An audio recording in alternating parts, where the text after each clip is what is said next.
The Bible tells us in John 16:33 that in this life ye shall have tribulation, but be of good cheer. I have overcome the world. Again, as a pilot, I think in pilot terms.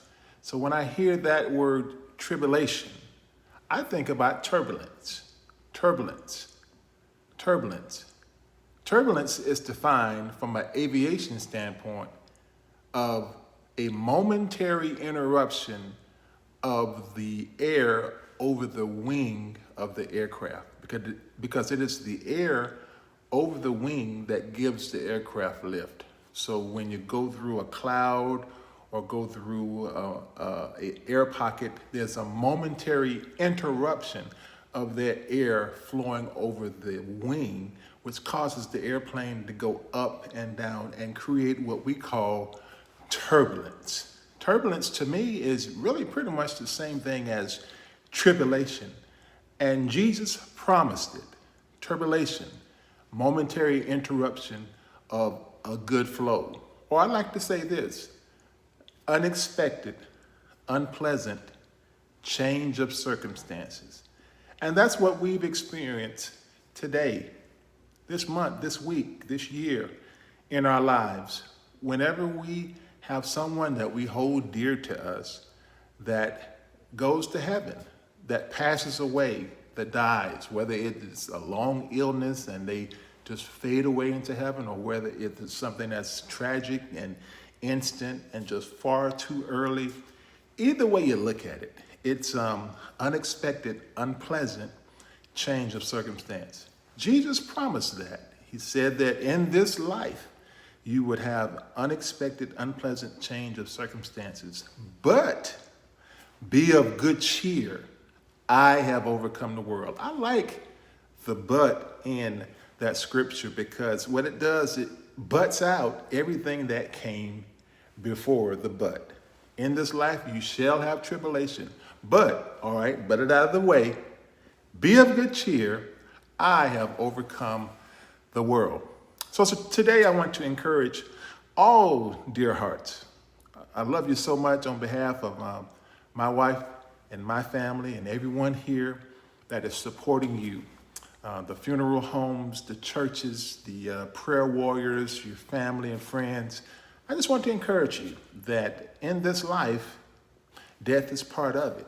And there is a sting to it. There's a sting. And if you don't watch it, that sting will take you out, even though our family member has gone on and they are in a much better place. Sometimes that's a cliche that we hear so often. Oh, they're in a much better place. But that still doesn't take away from the pain and the just that sting of death that we experience as loved ones when that family member takes an early passport to heaven. That doesn't feel good. It doesn't feel right. It is not fair. But I just want to encourage you that Jesus said that in this life we would have that, but be of good cheer. I have overcome the world. So we are not of the mindset that it is over. It is really, really just beginning. I want to encourage you today, especially in this season. The enemy, the Bible tells us in John 10:10, comes to steal, kill, and destroy. So we're not talking about the killing, stealing, and the destroying of our loved one, because they're in a great place. They're in heaven. There's no pain. There's no suffering. They're good. But the enemy would try to take that trip, that air flight to heaven, and turn it into something that kills, steals, and destroys your joy while you are here on earth. Steal, kill, and destroy your dreams, your passions, your expectations, your goals, your love of life. So if you don't watch it, you will allow the enemy to rob you of the time that God has given you. And I just declare long, strong, healthy life for all of you. All of us have experienced this situation where we had a loved one that, boom, they were gone. I experienced it with my parents. First, my father passed away in a nursing home, and then after years of illness, and then my mom, who was in another nursing home a few miles away, she passed away within a year after him passing. And they wasn't even communicating. They didn't even really know what was going on in the latter part of their days, but it was almost like a spiritual connection that they had. Once dad was gone, it wasn't long before mom was gone. And I really loved my parents. And so I was in a place, especially my mom, because I was a mama's boy. I loved dad, but being a mama's boy. And so I was really wounded. I was really hurt about my mom and my dad passing away. But God sent a friend, and that friend's name is Jesse Duplantis. Jesse experienced the same thing that I did. He was passionate about his parents, and especially his mom, and they had went home to be with the Lord, and he found himself wounded every single day, reliving that image of his parents in the casket. They're gone. Oh my God, what am I going to do? And so this is what God did. Jesus was so kind, so loving. His grace was so big for Jesse till one day when Jesse was taking a nap in prayer and he fell off to sleep, the Lord came and he took him out of his body and took him to heaven. And he took him on a trip to heaven, and he took him by the arm and he took him on a tour of heaven.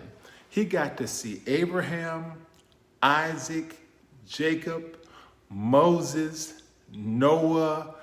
He got to see all of those heroes in the Bible, but more importantly, he got to see his own family, and he got to see his mom, and he got to interview his mom while she was in heaven. And he found out that after death, when his mom went to heaven, she didn't die and pass away and go down in the earth in that casket.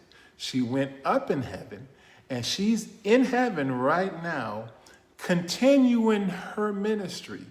And what was her ministry? Her ministry was interceding to God that he would assist Jesse in helping complete his mission on earth. So in other words, she spent the rest of her eternity pleading and interceding and praying that the loved ones that she left back home would finish their course good, would finish their course with A marks, B marks, would finish their course at their full potential, and every gift that is in them would be expressed.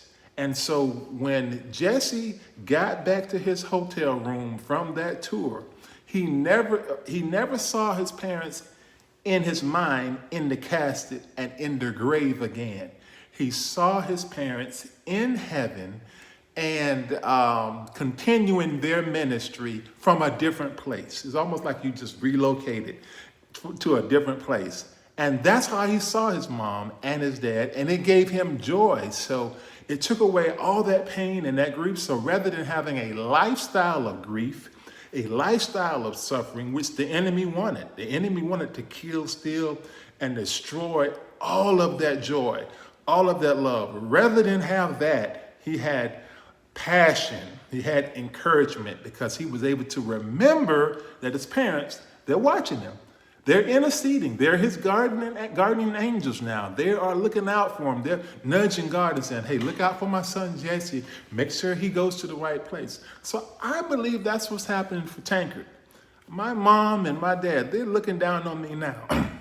I'm so honored. I'm almost choked up because my mom and dad never saw me do a concert. When I was a kid, we were raised very, very poor.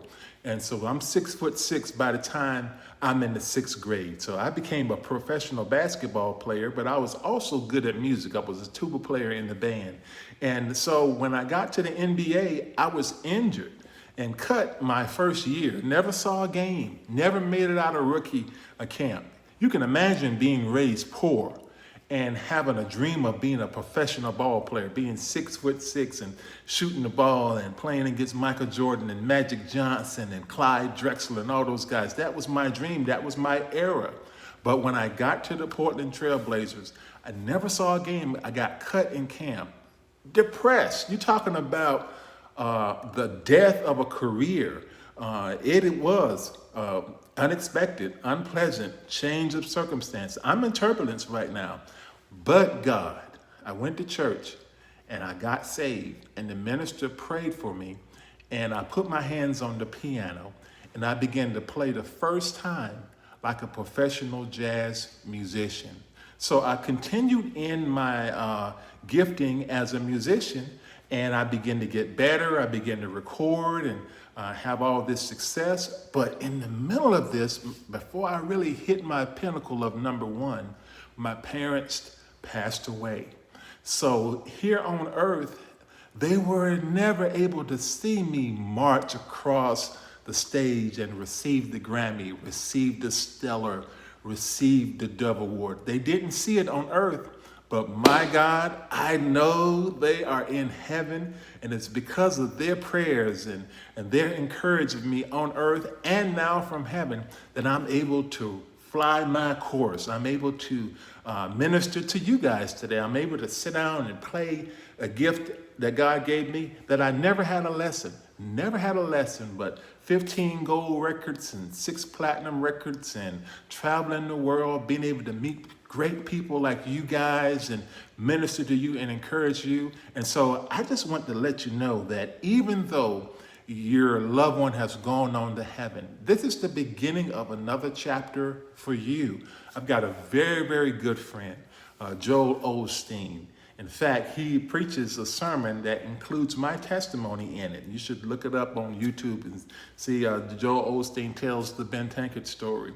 And I'm always encouraged by Joel because he had the same experience where his dad passed away, and his dad was his very, very best friend.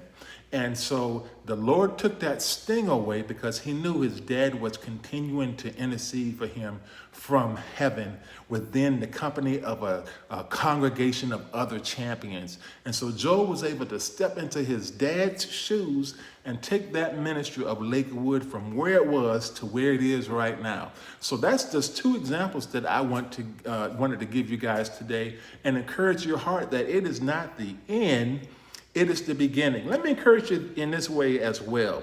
You, at the time of death, at the time of the departure of a loved one, we often are faced with so many questions. Why this? Why that? God, why did you allow this happen? In fact, God, I could think of so many other people that I would rather have went on to heaven before my loved one. We always have these questions. But I want to encourage you today, never trade what you do know for what you don't know. You never want to trade what you do know for what you don't know. Well, what do you mean by that, Tank? Everybody calls me Tank, and you can call me Tank too. What do you mean by that, Tank? Don't trade what you do know for what you don't know. What we don't know is why this accident happened, why this sickness happened, why this death came at this time, why would God allow this to happen? We don't know those things. We might get the opportunity to interview God when we get to heaven, but I think when we get there, we're going to be so happy to get there and have this praise party that we're not going to be really concerned with checking out why things happen on earth. But back to earth. Right now, we have these questions. Why did this happen? Why did this happen?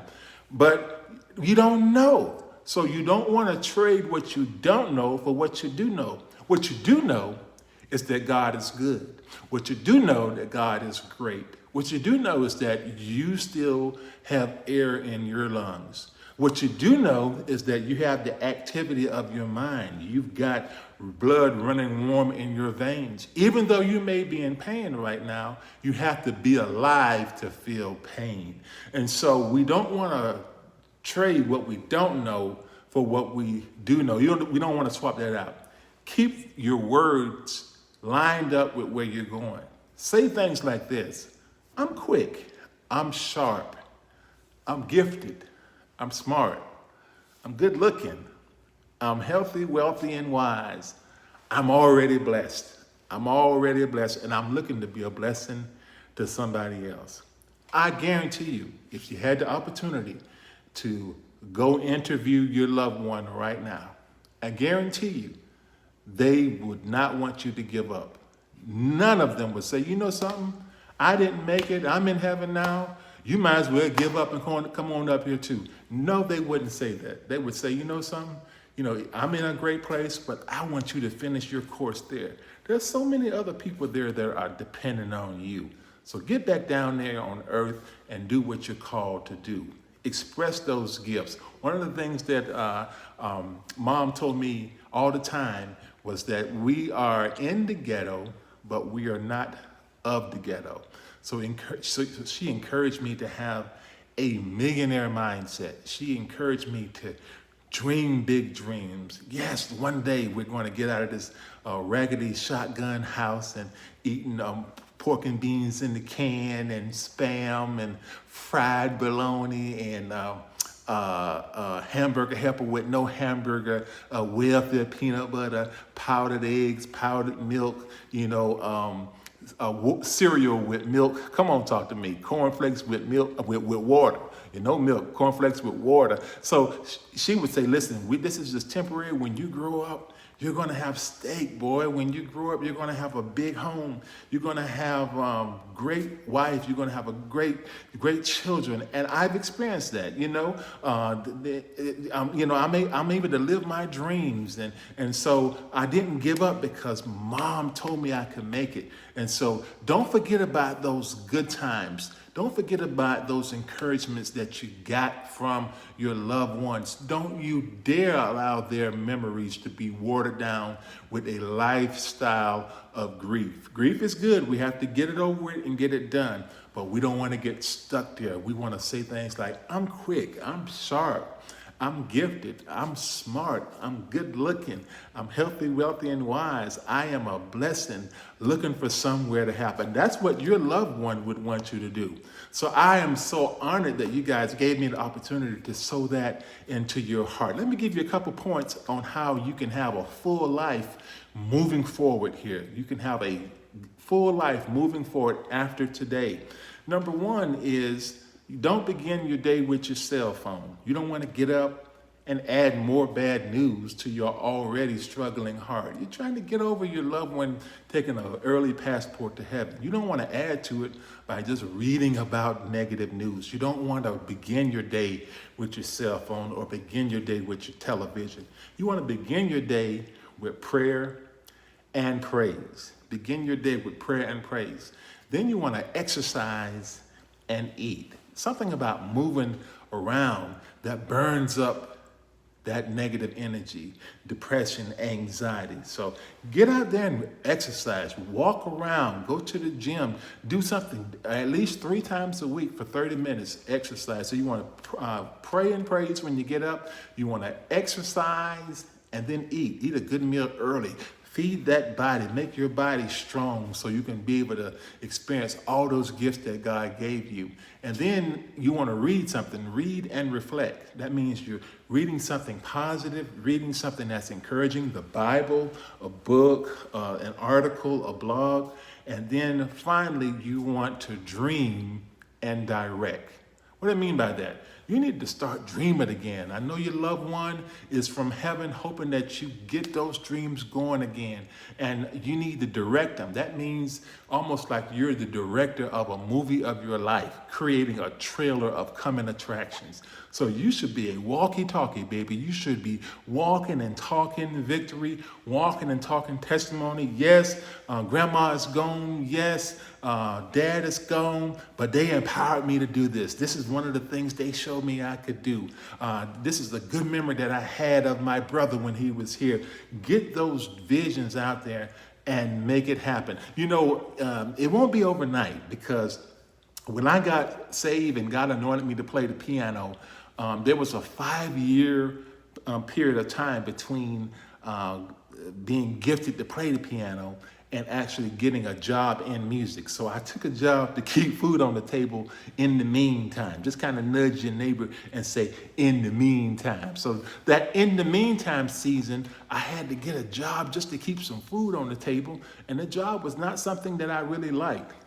I became a dog catcher. Yes, Ben Tankard, world-renowned Ben Tankard used to be a dog catcher with a jerry curl. Come on now, can you imagine that? And so I had this jerry curl, I'm trying to catch dogs, and come on friends, I wasn't even a good dog catcher. I wasn't even good at it. I'm working as a dog catcher in Leon County Animal Control Unit in Tallahassee, Florida, back in the 80s. And I'm required to bring 12 dogs back to the dog pound at the end of my shift. They gave me a badge that said Animal Patrol Officer. So my job was to get in the dog truck and drive around Tallahassee and look for 12 dogs that were stray dogs and bring these dogs back to the dog pound. I wasn't even good at that, y'all. You know, it's 3 o'clock in the evening. I get off at 5. And I'm required to bring 12 dogs back to the dog pound. I only got 5 dogs in the truck. I need 7 dogs to make my quota. That's where my faith started working. I got to believe God, because somebody about to get their dog stole.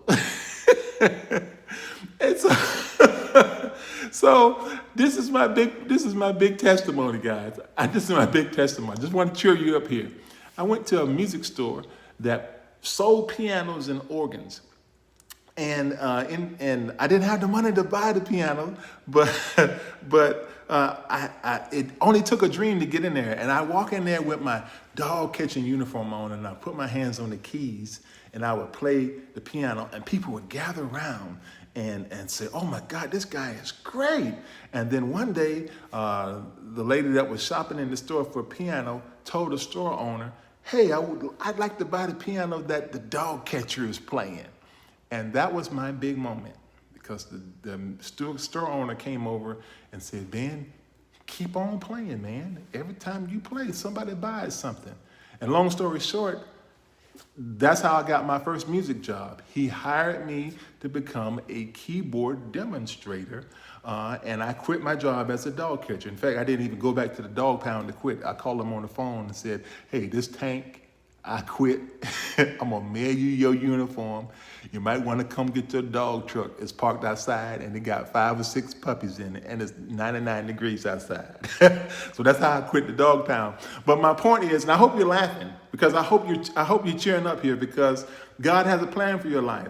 And that was God working behind the scenes for me, because now I'm able to play the piano and get paid for it and develop songs to get ready for my career as a musician, and get a 50% discount at the store and be able to buy musical instruments and develop a home studio at home. And all this came with God working behind the scenes, with a basketball player that had lost his contract, with a dog catcher that didn't have a music job. Now I'm a keyboard demonstrator. I begin to record. Now I lose my parents to heaven, but God is still working on me, and he's making me better. He's making me greater. He gives me a reality TV show so you guys can look over my shoulder and see that blood is thicker than water. You can see that God's people can be successful, healthy, have a good attitude. You don't have to be arrogant just because God gives you an airplane or gives you a big home or whatever. And so that's my story, and I'm sticking to it. And so I just want to encourage you guys, don't swap what you don't know for what you do know. Don't get out of the game, stay in the game. Of course, you have to experience grief, but let that be a momentary sting. Don't let all your mail get forwarded to the valley, because you're not going to be there long. You're going to be headed back to the mountaintop. And so I call you quick and sharp. I call you gifted and smart. I call you good looking, healthy, wealthy, and wise. And I declare that you will have great victories if you don't begin the day with your cell phone with bad news and other stuff. If you begin the day with prayer and praise, if you exercise and eat, if you read and reflect, and if you dream and direct, and you keep on praising God, I declare that you will walk into God's best. I'm going to end today with another song called Dew in the Morning. And so I just declare that you're going to get up while the dew is yet fresh on the ground, and you're going to experience God's halo over you as you prepare your day to be everything that God has called you to be, and you walk in supernatural victory in Jesus' name. I'm honored that you all would choose me to share these words of encouragement today. So I pray that they make a statement in your life and allow God to be the best that he can in your life. Thank you for making me a part of your story, and thank you for being a part of mine. Enjoy.